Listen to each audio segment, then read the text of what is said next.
Anda kembali di iNews Sore, kali ini bersama saya Mirva Suri. Pemirsa, Prabowo Subianto mendapatkan kenaikan pangkat kehormatan jadi jenderal oleh Presiden Joko Widodo. Ketika menjadi militer aktif, pangkat Prabowo terakhir merupakan Letnan Jenderal atau Bintang 3.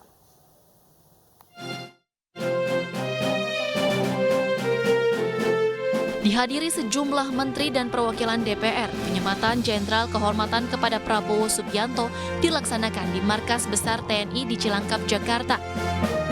Pemberian jenderal bintang kehormatan berdasarkan dedikasi dan kontribusi Prabowo selama di dunia militer dan pertahanan. Implikasi dari penerimaan anugerah bintang tersebut ini sesuai dengan Undang-Undang Nomor 20 Tahun 2029. Kemudian Panglima TNI mengusulkan agar Pak Prabowo diberikan pengangkatan dan kenaikan pangkat secara istimewa. Jadi semuanya memang berangkat dari bawah. Berdasarkan usulan Panglima TNI, saya menyetujui untuk memberikan kenaikan pangkat secara istimewa berupa Jenderal TNI kehormatan. Sebelumnya, Prabowo yang merupakan mantan Komandan Jenderal Kopassus dan Panglima Kostrat tersebut berpangkat Bintang 3. Tim Liputan iNews melaporkan.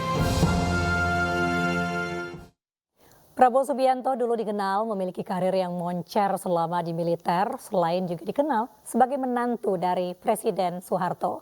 Namun setelah berakhirnya kepemimpinan Soeharto, Prabowo diberhentikan dari dinas kemiliteran. Diwarnai berbagai kontroversi di akhir karir militernya. Kini Prabowo menerima pangkat Bintang 4 dari Presiden Joko Widodo.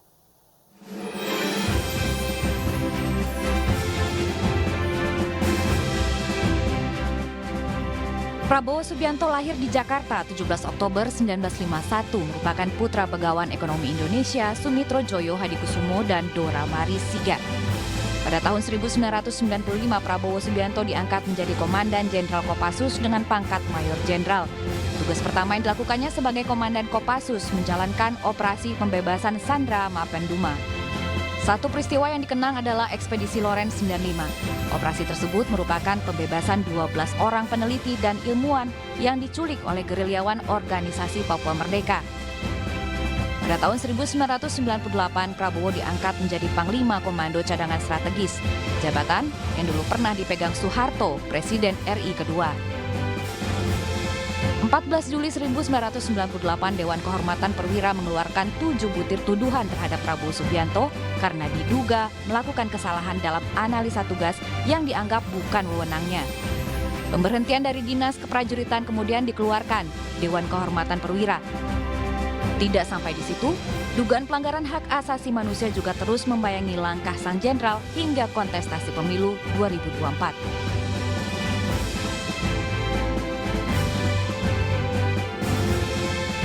Meski diiringi kontroversi, Prabowo Subianto pada Rabu pagi tetap dianugerahi pangkat istimewa dari Presiden Joko Widodo dalam Rapim TNI Polri di Jakarta.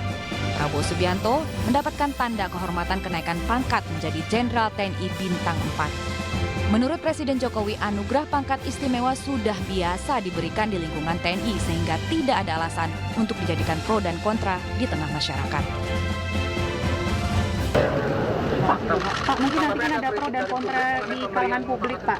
Ini bagaimana Pak pro dan kontra di kalangan publik terkait pemberian penghargaan ini? Ya, ini kan juga sudah bukan hanya sekarang ya, dulu diberikan kepada Bapak Susilo Bambang Yudhoyono, juga pernah diberikan kepada Pak Luhut Binsar Panjaitan.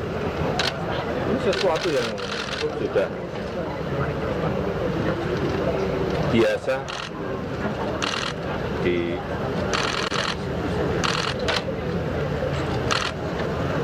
TNI maupun di Polri.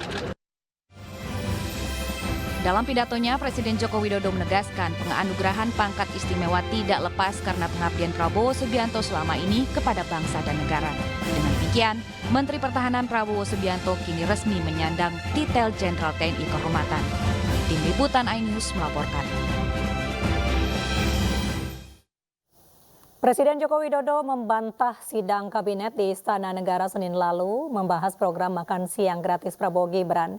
Beda halnya dengan pengakuan Menteri Investasi Bahlil Lahadalia dan Menko Perekonomian Airlangga Hartarto yang menerangkan program makan gratis masuk dalam APBN 2025. Telah kita jalani selama 10 tahun terakhir harus terus berlanjut.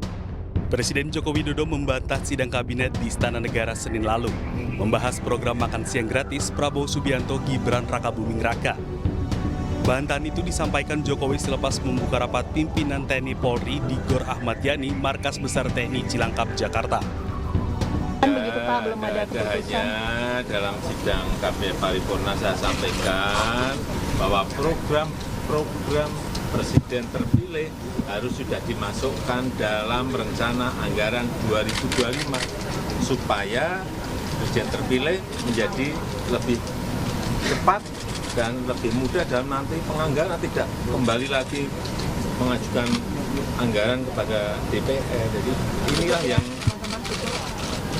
disampaikan di dalam rapat paripurna kemarin.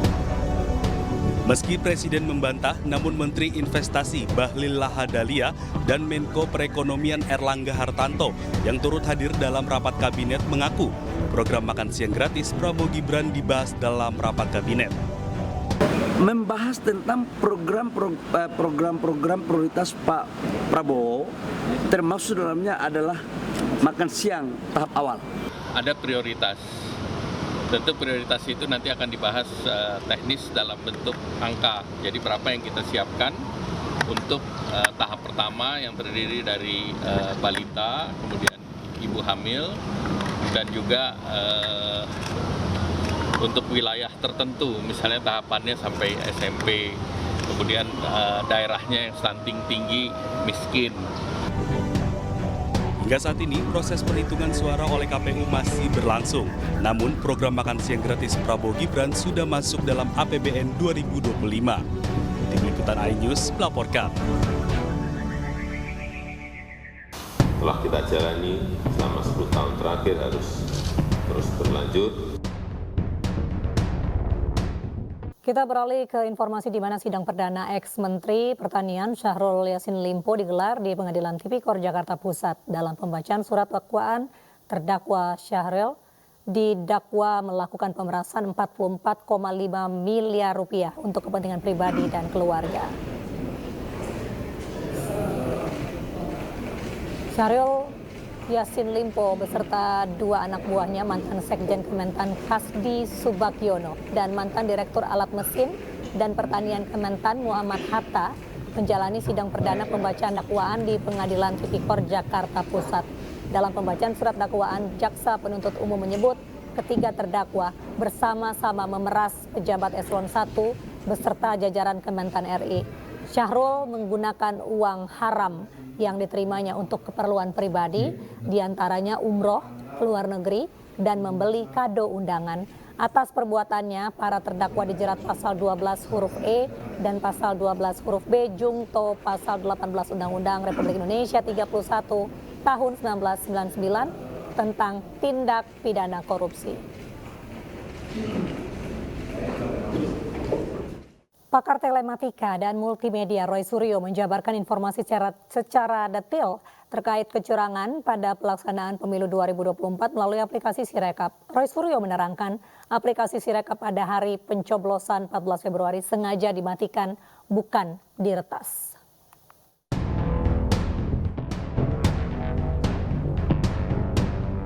Pakar telematika dan multimedia Roy Suryo menjabarkan informasi secara detail terkait kecurangan terstruktur, sistematis, dan masif pada pelaksanaan pemilu 2024. Pada hari pelaksanaan pemilu, aplikasi Sirekap milik KPU sengaja dimatikan untuk memasukkan skrip atau program colongan.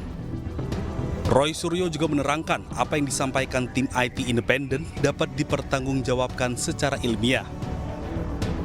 Ketika tanggal 14 Februari, hari krusial pemilihan, Sirekap ini seolah-olah ada serangan hacker. Saya bilang seolah-olah karena itu diakui atau dikatakan oleh saudara-saudari salah seorang komisaris KPU. Satu-satunya wanita, saya nggak perlu sebut namanya, ada di sana. Katanya KPU di-hack. Sebenarnya bukan di-hack, tapi memang dimatikan. Kenapa dimatikan? Karena ada kepentingan untuk memasukkan skrip itu istilah teknis komputer, untuk memasukkan program, nah bahasanya memang program colongan gitu ya.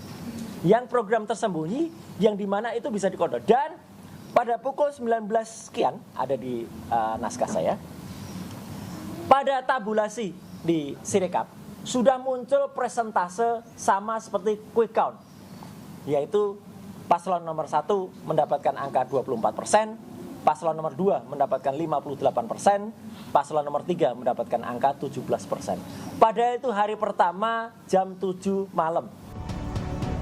Terkait dengan temuan pakar Roy Suryo, Sekjen PD Perjuangan Hasto Kristianto menerangkan, pihaknya akan menindaklanjuti temuan kecurangan tersebut melalui tim khusus TPN Ganjar Mahfud, serta mendorong audit forensik. Pentingnya audit forensik, audit investigatif, bahkan juga perlu audit metadata C1. Kami menghimbau kepada seluruh masyarakat yang menyimpan C1 pada saat perhitungan di TPS itu selesai dilakukan, itulah yang nanti akan menjadi pembanding di dalam audit metadata C1 tersebut. Temuan pakar juga mengungkap, di balik aplikasi Sirekap terdapat banyak anomali yang tidak bisa ditoleransi. Dari Jakarta, Giselia Nurrahma, Dipo Andi Muharram, iNews melaporkan.